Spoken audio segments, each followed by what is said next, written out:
The college football experience, Troy Trojans 2023 season preview episode on the Sports Gambling Podcast Networks, brought to you by our very own Patreon. Yes, score exclusive perks, content, and contests, including our NFL win totals contest with a $1,000 prize. Join today at sportsgamblingpodcast.com/Patreon.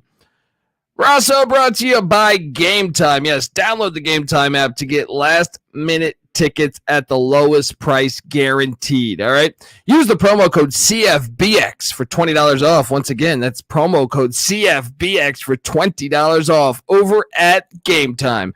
And remember, as always, folks, too, let it ride. This is Jerry Glanville, and you're listening to SGPN.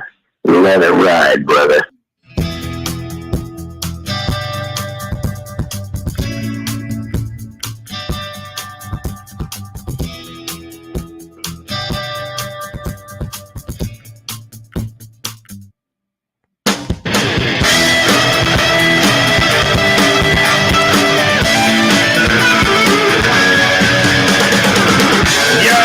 Yes. Woo! Welcome to the college football experience. Troy Trojans 2023 season preview episode. I'm excited to talk Troy Trojan football, and we are in the dog days of summer as football season starts off. I mean, kicks off, I would say. What? We're like 9 days away. And that is why I am in Studio B. We got Real Money Kramer from the Sports Gambling Podcast doing his 24-hour draft. So if you're wondering why I'm in Studio B, that is why. But look, we are here to talk Troy Trojan football, a team that, unbelievable season a year ago. They win the Sun Belt, and really, they were a great story. I mean, this is a team that you look back at 2022. They open up at Jon Sumrall's first game. For his first year, Troy did incredible. They did lose out the gate to Ole Miss 28-10. They come back. They beat Alabama A&M minus Akil Glass by 21. And then they lose on a Hail Mary to Appalachian State in Kid Brewer. The season could have went a different direction at that point. You know, they're 1-2, but then they rattle off. They don't lose another game all year. They beat Marshall. They go to Bowling Green, Kentucky, beat the Hilltoppers, who were a good team. They beat Southern Miss, who was a decent team. They beat South Alabama, Army, a lot of teams, Louisiana, and then Coastal in the Sun Belt Championship by 19, even though they probably should have been playing James Madison, but due to a stupid NCAA rule, they took on the Shots, and then they even beat UTSA in the bowl game. So really impressive first season for Jon Sumrall. Now, can he build on that is going to be the question. We're going to talk all about it. But here's another thing that I'm noting from a year ago.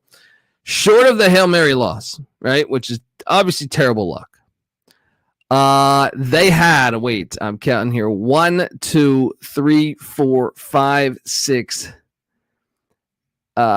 7 single-digit wins. So they went 7-1 in single-digit games. Something to monitor heading into 2023 is can they be that fortunate? Even though I know they had a Hail Mary, so probably should have went 8-0 in those one-score games. But hey, that you could chalk that up as coaching. You could chalk that up as experience. Either way, pretty remarkable what the Trojans were able to do last season and win the Sun Belt. Look, folks, you're probably wondering who the hell you're listening to. My name is Colby Swinging Database Dan, a.k.a. Pick Dundee. That's not a pick. This is a pick. He was raised in the land down under, where a man thinks on his feet, speaks with his fists, and lives by his wits. When Dundee happened, he was a superstar. I'm probably drinking too much and celebrating too much and not sleeping. Would have killed a normal man, but no, that's gone. The medical advice I got from that was like being hit by lightning. Pretend it never happened and get on with your life. That's what they had to do in that App State game. All right? I mean, College Game Day was there for that. That was national storylines there. But what a season. Can they build on it? Can they, make it back-to-back Sun Belt championships? Jon Sumrall, I already know people are speculating future SEC head coach, future ACC head coach, who knows? But, he was recently, the DC of Kentucky. So you got to think, if things don't work out at a couple schools in the SEC, would they pick up the phone and dial old Jon Sumrall? Hopefully it doesn't happen because I like him at Troy. And we love Sun Belt football here. I consider it the heart of college football in 2023 with all these crazy-ass conferences. They know what they're doing right. All right. Well, look, we're going to talk a lot of stuff here about the Troy Trojans. We're going to grade how they did in the transfer portal. Hopefully you're watching on YouTube, youtube.com/thecollegeexperience. But, yeah, we'll grade the transfer portal, talk about the offense, the defense, the special teams, and really key in on the upcoming season and project how they'll do with their current roster. And then we'll talk to Michael Barker, a.k.a. College Football Campus Tour, about the Trojans, the experience down there, catching a game in Troy, Alabama at Veterans Memorial Stadium. So we got all that planned. So stick around. Once again, subscribe. Remember, we host several podcasts. There's the College Football Experience, the FCS College Football Experience, the College Basketball Experience, the College Baseball Experience. We even have the Big 12 Experience now. We come together as one on YouTube, youtube.com/thecollegeexperience. But all of those podcast platforms are out there. Subscribe, get over there. Hop on over to iTunes, give us a 5-star review while you're at it. But, folks, look, before we really dive into all that Trojan football talk, I gotta get us paid. I want to tell you that the College Football Experience 2023 season preview episode for the Troy Trojans brought to you by Game Time. Yes. Look, buying tickets to your favorite event shouldn't be that stressful. All right. I can recall several times where it's been very stressful for me. Yeah, because I've always been the type of guy to buy the tickets, the flight tickets to get out there. And then, I'll figure it out because I might want to sit somewhere else or something like that. But, it shouldn't really be that stressful, but there has been a few times, throughout my life. So Game Time is a fast and easy way to buy tickets for all sports, music, comedy, and theater near you. With killer deals on last-minute tickets and their best price guarantee, you can stop stressing over the tickets and start getting hyped for all the fun you'll have. Forget planning months in advance. Now, I know, look, if you were to say that sounds ridiculous. What do you mean? Planning months in advance is fantastic. I use this example. I went to Ireland, and my brother was joining me on the trip. We were we were bringing other people at the time, but he planned ahead, and look, he's very good at planning ahead, so I don't want to completely shit on that, but, making plans to places you haven't been, I don't know. I like to get there. I like to get the feel of the land, so I went as I went and just got hotels around the city, and, he planned ahead, and sometimes it didn't work out because, he was further away than where all the fun was or where the action was. And the same could happen with going to a football game. What happens, to me, if you're planning months in ahead, perfect example was we were going to get Penn State, Nebraska tickets. And then thankfully we waited. And this is the year that the Sandusky stuff went down. So we didn't get the opportunity. So I punted on going because I knew it was that crazy game where Paterno was basically fired and people were protesting. News vans were all over. So I was like, the hell with that. So I do believe there is value in not always planning, months in advance. So forget planning months in advance. Game Time has deals on tickets right up to the day of the event. Get exclusive flash deals on tickets for football, basketball, baseball, concerts, comedy, theater, and more. And look, the Game Time guarantee is out there, all right? That means you always will get the best price. If you find tickets in the same section or row for less, Game Time will credit you 110% of the difference. So snag the tickets without the stress with Game Time. Download the Game Time app, create an account, use the promo code CFBX for $20 off your first order. Once again, terms apply.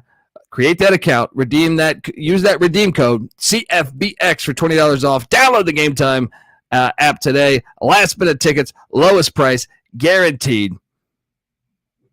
All right, we are back on the College Football Experience. Troy Trojans 2023 season preview is, and Wow. I mean, I'm a bit excited about. Well, let's talk portal first because I have high hopes on Troy. I was on Troy's over last year.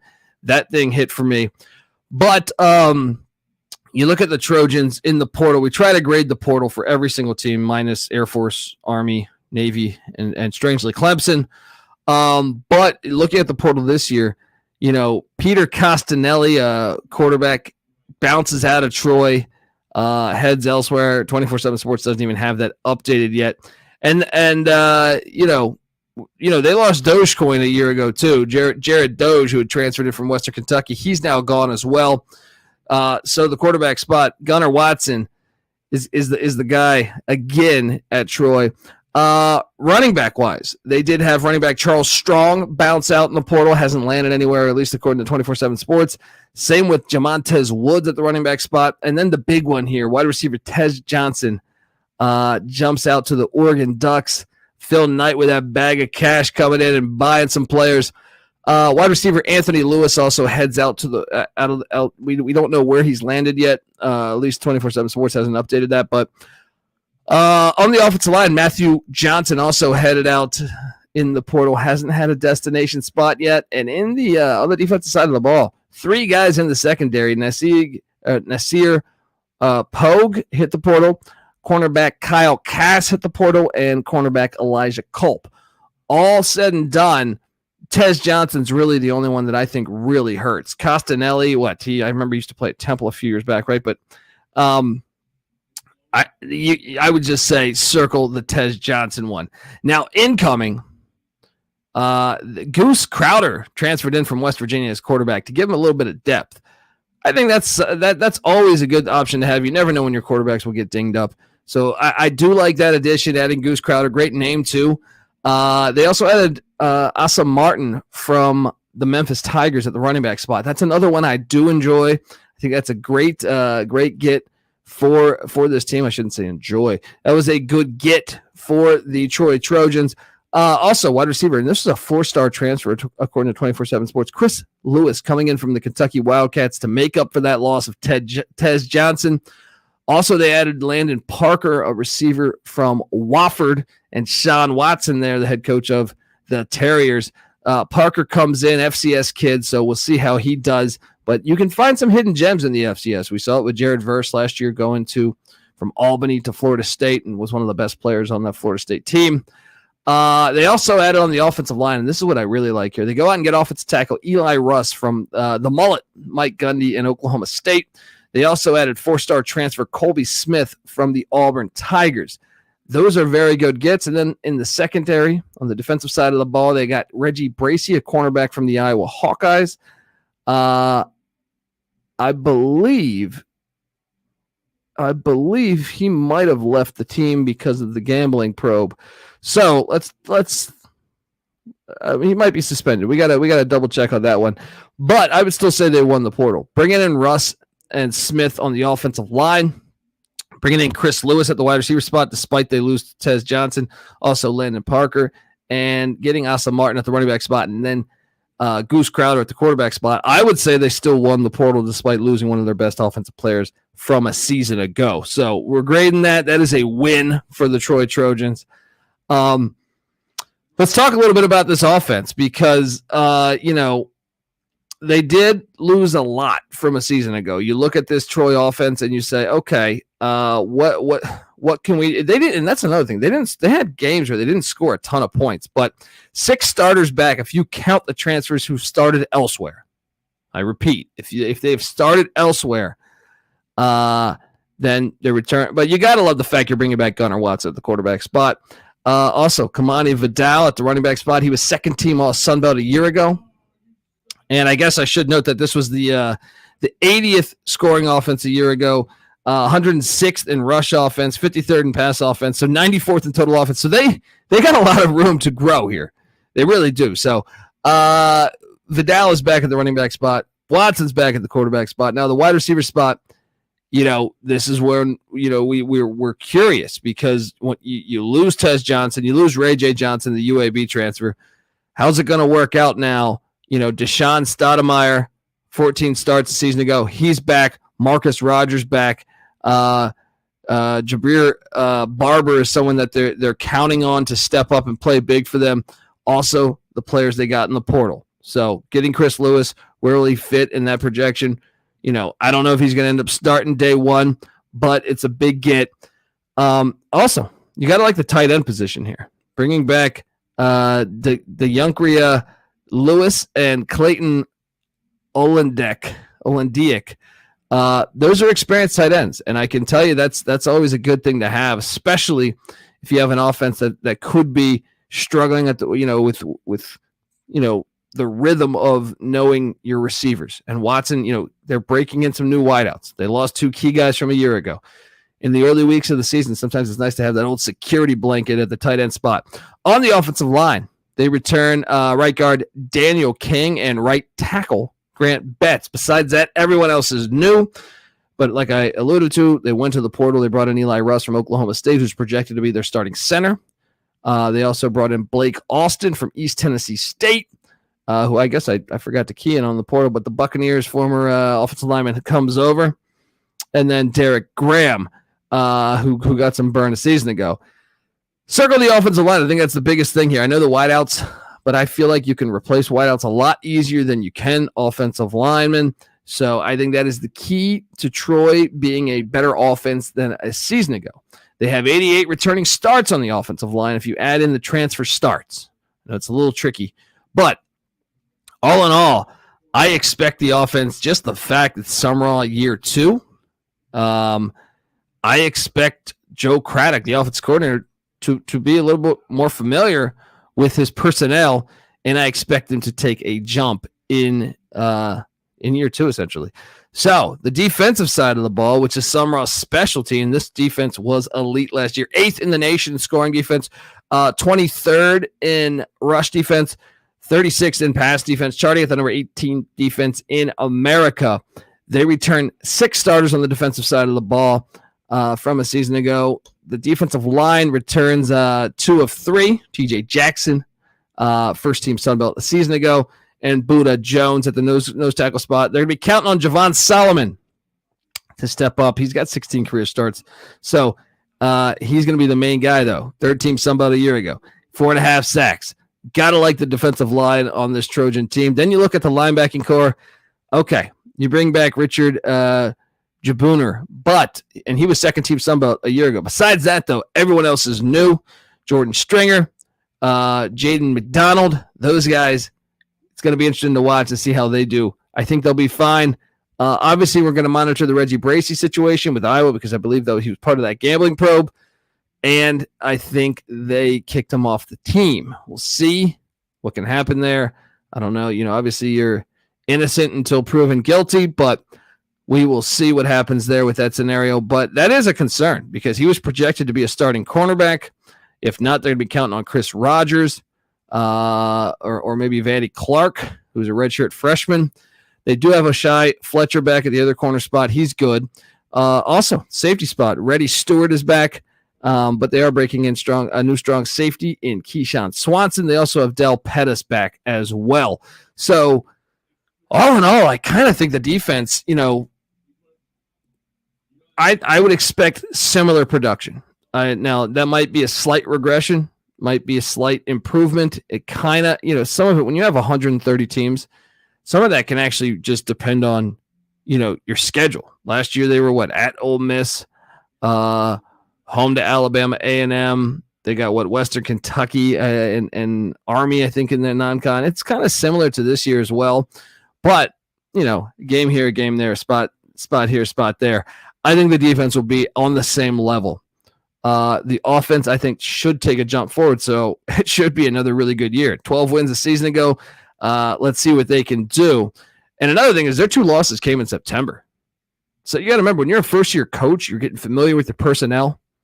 So September is always when you want to play a first-year coach. And for Lane Kiffin and for Sean Clark, they were able to take advantage of the fact Jon Sumrall was in his first couple of weeks as the head coach of the Troy Trojans in his first season, that is. So I obviously like their chances in year 2 here as well.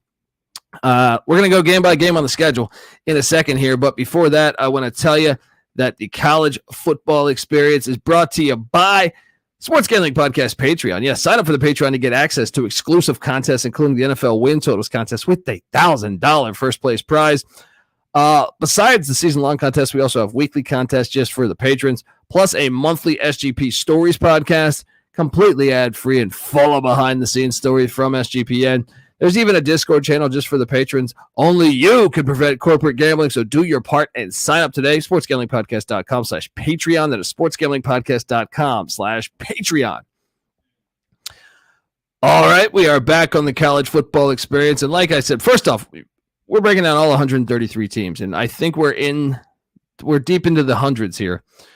And this is our first one not in the studio. I mean, we're in Studio B. This is not my house. This is but Studio A is being used by Real Money Kramer. He's doing a 24-hour draft. I'm sure you've heard of it from the Sports Gambling Podcast. Check them out if you have not.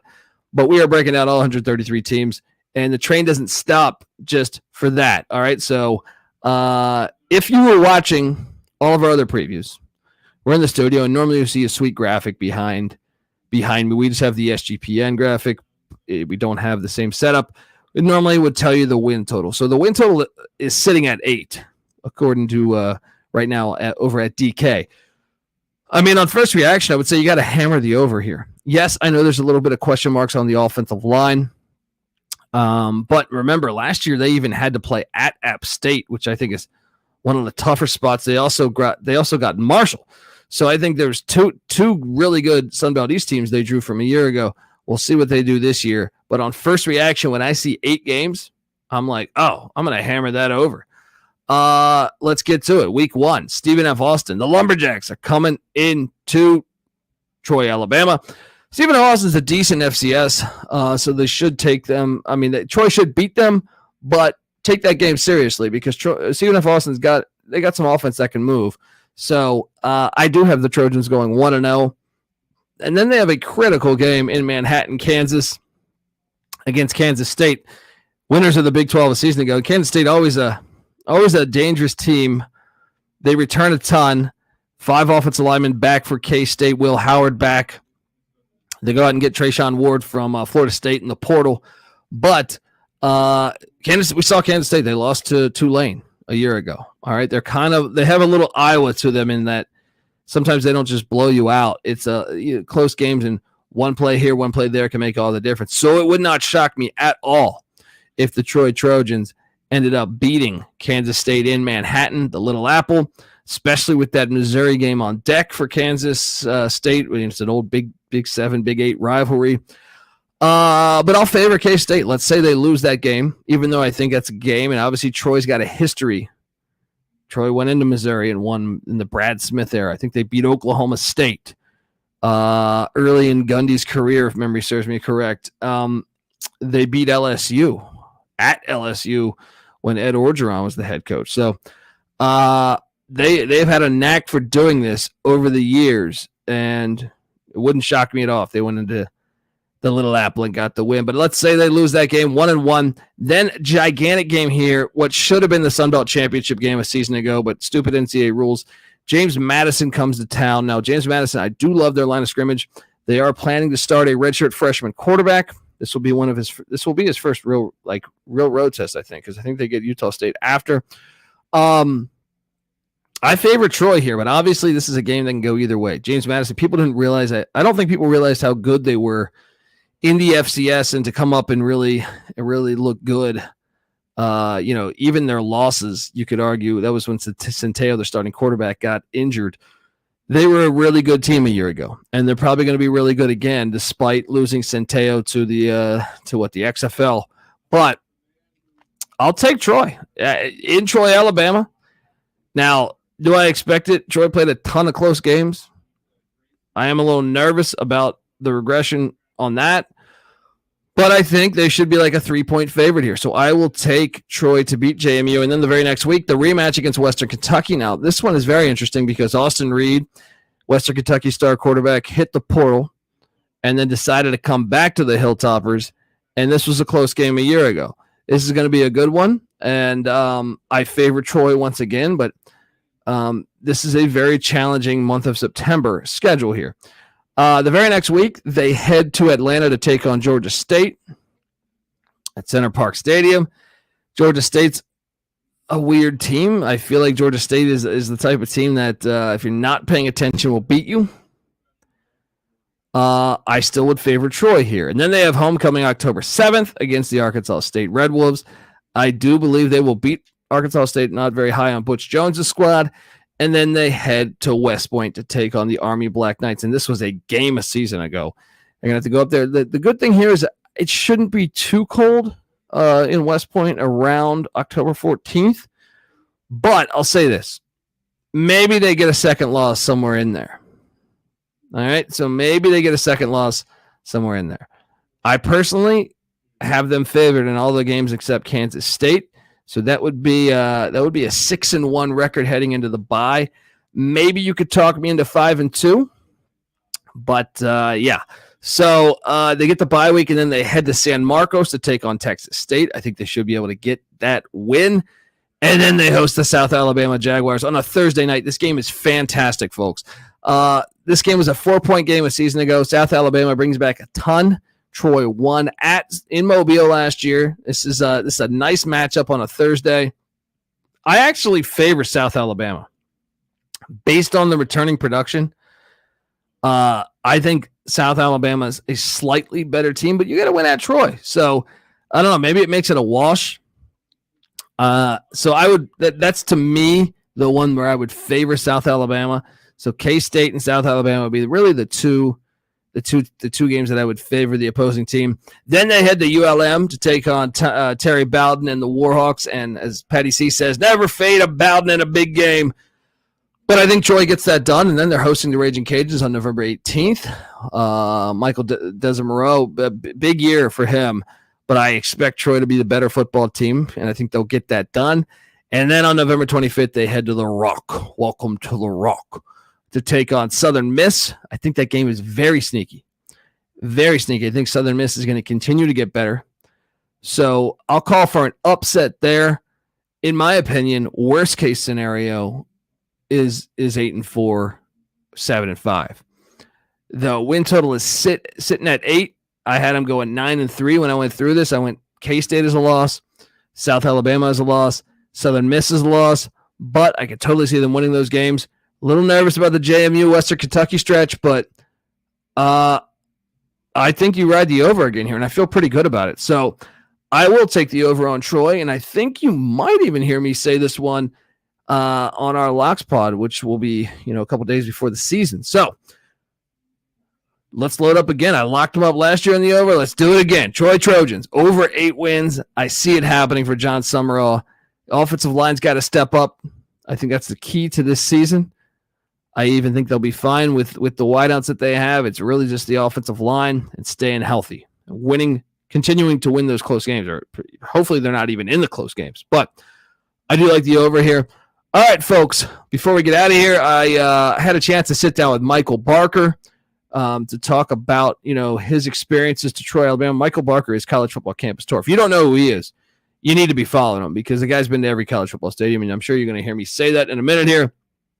But yeah. Anyway, here is that interview from my sit down with Michael Barker regarding his trips to see some good Sunbelt games down there in Troy, Alabama. So, with no further ado, here it is.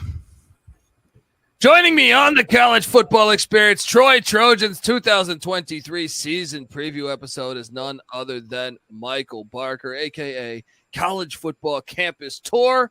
Yeah, wait, what? Yeah, College Football Campus Tour. Give that a follow on Twitter, at CFB Campus Tour, because Michael has been to every single FBS stadium, and he travels to like 5, 6, 7 games a week. He goes to a lot of the FCS, D2, D3. If you love college football, you will love this page. I guarantee you that. He documents his travels, puts it up there, does the shot of the game. A lot of times he'll show you the history of the stadium. It's absolutely fantastic. Michael, I appreciate you hopping on the show to talk a little Troy Trojan football and Veterans Memorial Bank Stadium.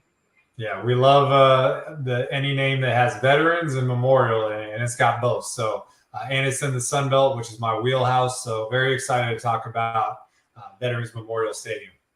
Yeah, I think I said Veterans Memorial Bank Stadium. No, it's not a bank. I No apologize. bank. No bank. Misread that. I misread that. Veterans Memorial Stadium. I apologize, but tell me about the history of this stadium, man. So it opened in 1950 with only 5,000 seats. It underwent major renovations in 1998 and 2003.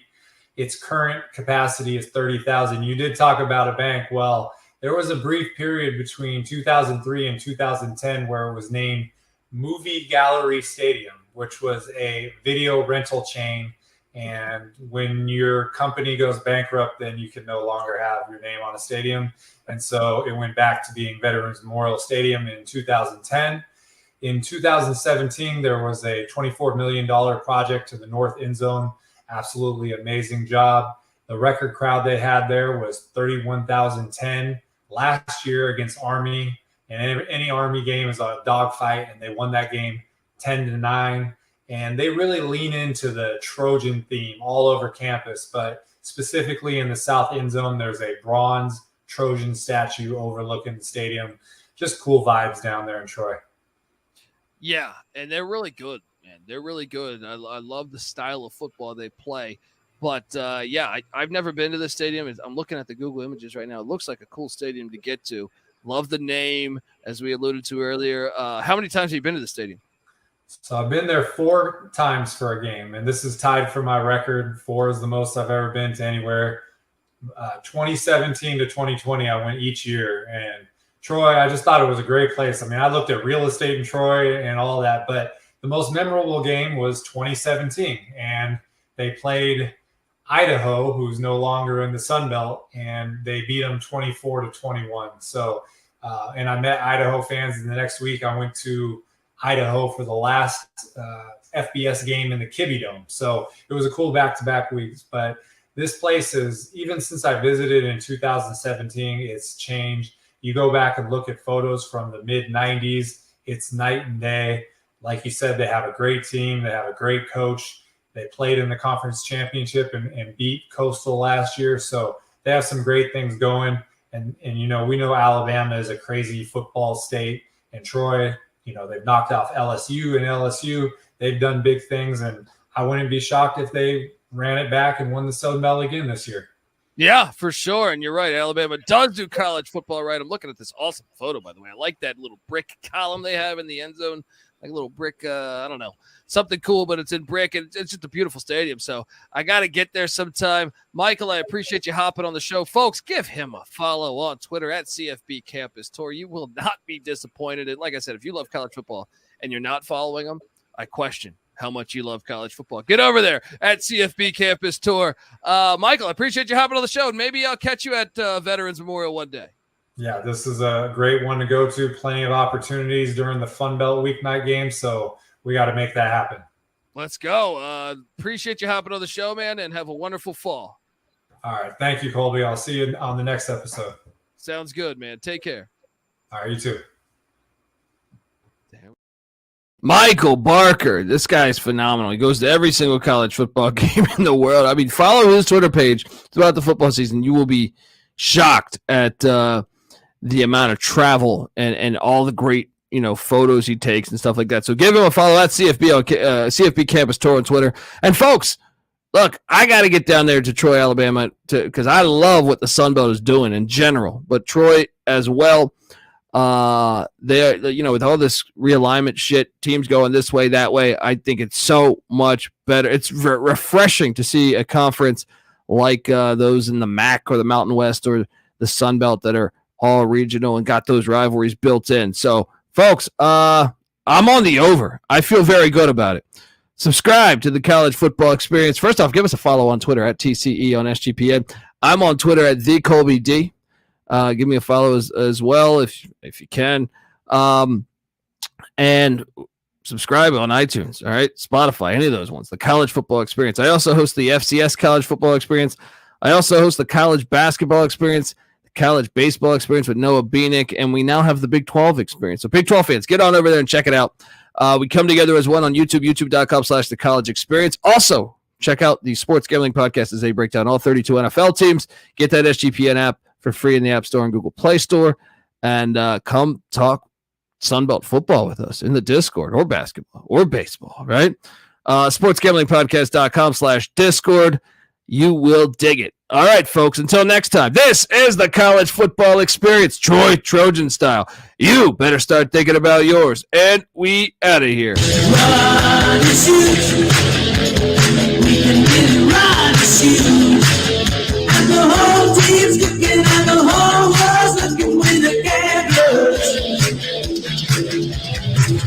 Run and shoot. We can really run and shoot. And you know what you're getting, 'cause the book